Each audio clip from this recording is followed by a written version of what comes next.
नमस्कार साथियों, हमारे YouTube channel Noble ITI Dausa में आपका स्वागत है। तो दोस्तों, आज हम हल करेंगे जो MP लाइनमैन में जो बेसिक इलेक्ट्रिसिटी के जो सवाल आए थे, आज हम उनको हल करेंगे। ये सवाल क्या है, बार बार एग्जामों में पूछे जा रहे हैं, तो आज हम इनका अध्ययन करेंगे। तो मेरे दोस्त, पहला क्वेश्चन क्या कह रहा है कि किसी परिपथ में वोल्टेज का मान कितना है, 24 वोल्ट, और उसी परिपथ में धारा का मान कितना है, 6 एम्पियर। तो परिपथ में प्रतिरोध का मान ज्ञात करते हैं। प्रतिरोध को प्रदर्शित करते हैं मेरे दोस्त R से। तो R को ओम के नियम के अनुसार देखो,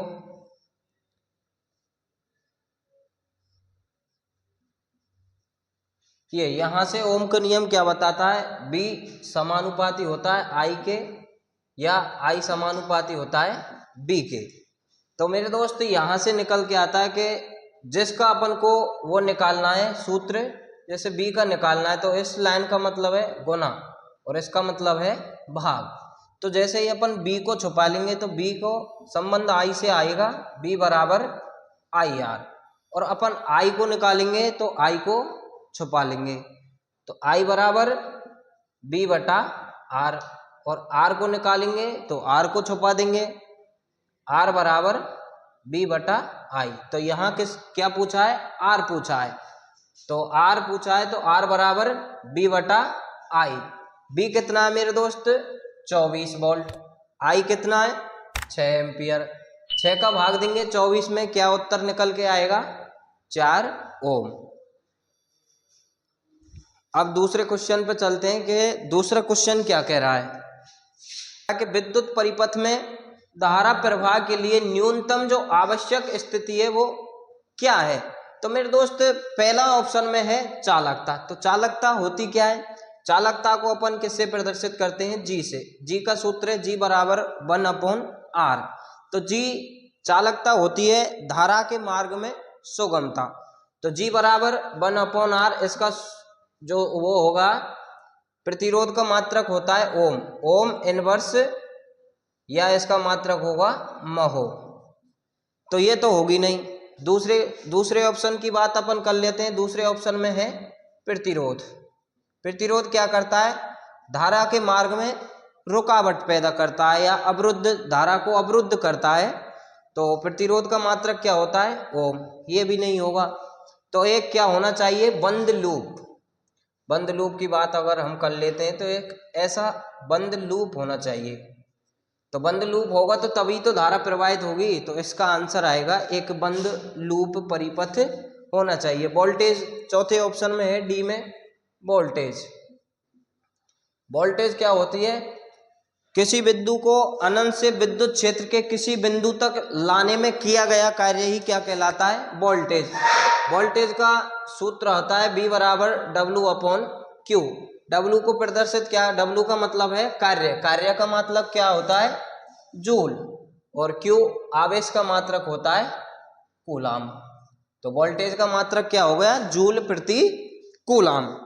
अब तीसरे क्वेश्चन की ओर चलते हैं। तो तीसरा क्वेश्चन क्या बोलता है कि जब किसी अचालक का तापमान बढ़ता है, हमने कल क्लास भी ली थी चालक पदार्थों का वर्गीकरण, तो उसमें पढ़ाया भी था कि जब किसी अचालक का तापमान बढ़ता है तो उसके प्रतिरोध पर क्या प्रभाव पड़ता है। यानी कि कोई अचालक पदार्थ है, कोई अचालक पदार्थ है, अगर इसके तापमान को हम बढ़ाएंगे तो उस पर तापमान पर या अचालक पदार्थ पर क्या प्रभाव पड़ेगा। तो मेरे दोस्त, एक बात बता दूं कि चालक पदार्थों का जो प्रतिरोध है, कंडक्टरों का जो प्रतिरोध ताप गुणांक होता है वो कैसा होता है, पॉजिटिव, धनात्मक होता है। अर्थात तापमान के बढ़ने के साथ साथ इनका प्रतिरोध भी बढ़ता है। ऐसे ही अचालक जो पदार्थ हैं, इनका जो प्रतिरोध ताप गुणांक होता है वो कैसा होता है, ऋणात्मक। अर्थात तापमान के बढ़ने पर इनके प्रतिरोध के मान में क्या होती है, कमी। और अर्धचालक पदार्थों का जो प्रतिरोध ताप गुणांक होता है वो भी कैसा होता है, नेगेटिव। तो उनका भी प्रतिरोध तापमान के बढ़ने के साथ साथ घट जाता है। तो जब किसी अचालक का तापमान बढ़ता है तो उसके प्रतिरोध पर क्या प्रभाव पड़ता है, तो मेरे दोस्त प्रतिरोध के मान में क्या हो जाएगी, कमी। तो प्रतिरोध का मान क्या हो जाता है, कम हो जाता है। एमएमएफ की बात करें तो एमएमएफ, चौथा क्वेश्चन है अपन का, एमएमएफ को किस में व्यक्त किया जाता है। एमएमएफ ये चुंबक से रिलेटिव क्वेश्चन है। तो एमएमएफ की जो फुल फॉर्म होती है वो होती है मेरे दोस्त MEGNATO, मैग्नेटो मोटिव फोर्स।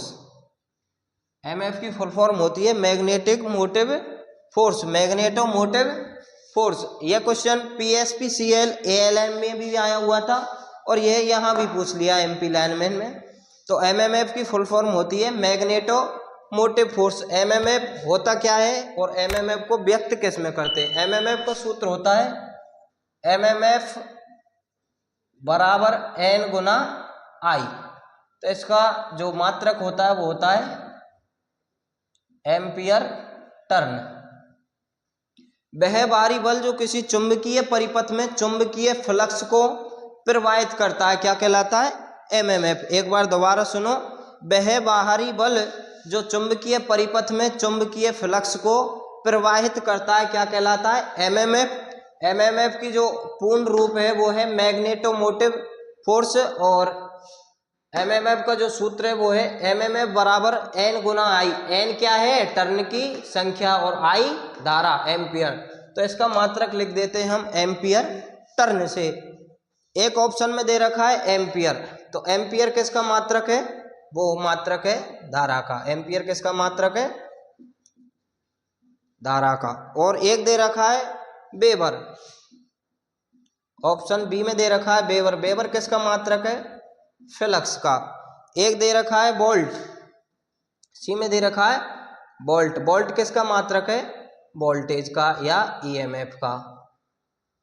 और एम्पियर टर्न की बात करें तो एम्पियर टर्न मैंने आपको बता ही दिया कि एम्पियर टर्न किसका मात्रक है, एमएमएफ का। हाँ तो दोस्तों अपना अगला क्वेश्चन है AWG। AWG होता क्या है, अमेरिकन वायर गेज। एक होता है AWG और एक होता है मेरे दोस्त SWG। दोनों का मान एक ही है, दोनों तार का व्यास मापते हैं। एक जो AWG की जो फुल फॉर्म है मेरे दोस्त वो होती है अमेरिकन वायर गेज और SWG की जो फुल फॉर्म होती है वो होती है स्टैंडर्ड वायर गेज। तो AWG जो तार का व्यास मापता है वो मेरे दोस्त मील में मापता है और SWG जो तार का व्यास मापता है वो किस में मापता है, mm में। तो इसके बाद दोस्तों अपना अगला क्वेश्चन है सत्य असत्य कथन बताइए।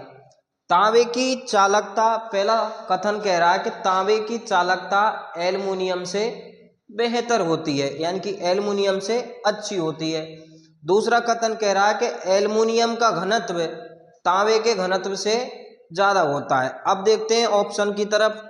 पहला कथन सत्य या असत्य, दूसरा सत्य सत्य या दोनों सत्य हैं या दोनों असत्य हैं या ऊपर का सत्य असत्य नीचे का सत्य।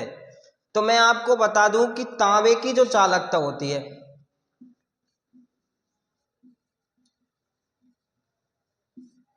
तांबे की जो चालकता होती है वो एल्युमिनियम की तुलना में ज़्यादा होती है। एल्युमिनियम की चालकता की बात करें तो एल्युमिनियम की चालकता तांबे की तुलना में कितनी होती है, 61%। यानी कि तांबे की चालकता अगर 100% है तो एल्युमिनियम की चालकता मेरे दोस्त कितनी होगी, 61%। अब बात करते हैं एल्युमिनियम का घनत्व और तांबे के, एल्युमिनियम का घनत्व तांबे के घनत्व से क्या होता है, ज़्यादा। तो ये बात मेरे दोस्त असत्य है, क्योंकि तांबे का जो घनत्व है वो एल्युमिनियम के घनत्व से क्या होता है, ज़्यादा होता है।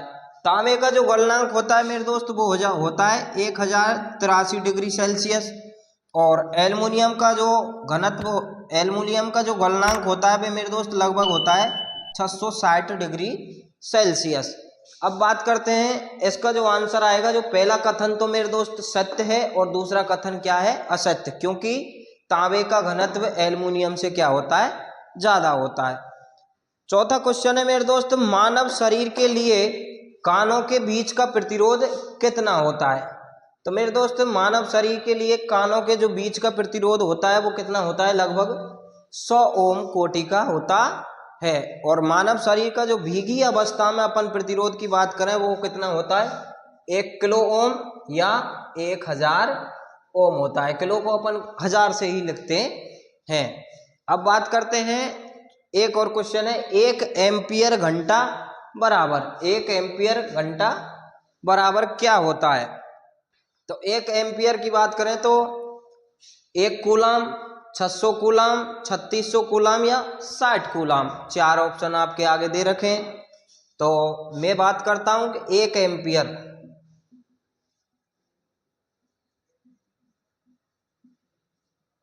एक एम्पियर हावर बराबर, धारा कितनी दे रखी है मेरे दोस्त, 1 एम्पियर, और समय दे रखा है मेरे भाई 1 घंटा।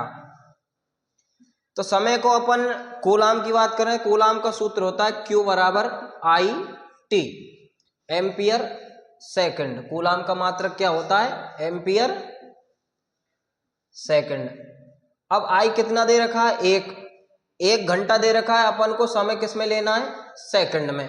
तो 1 घंटे में जो सेकंड होती है मेरे दोस्त वो कितनी होती है, 3600 सेकंड होती है।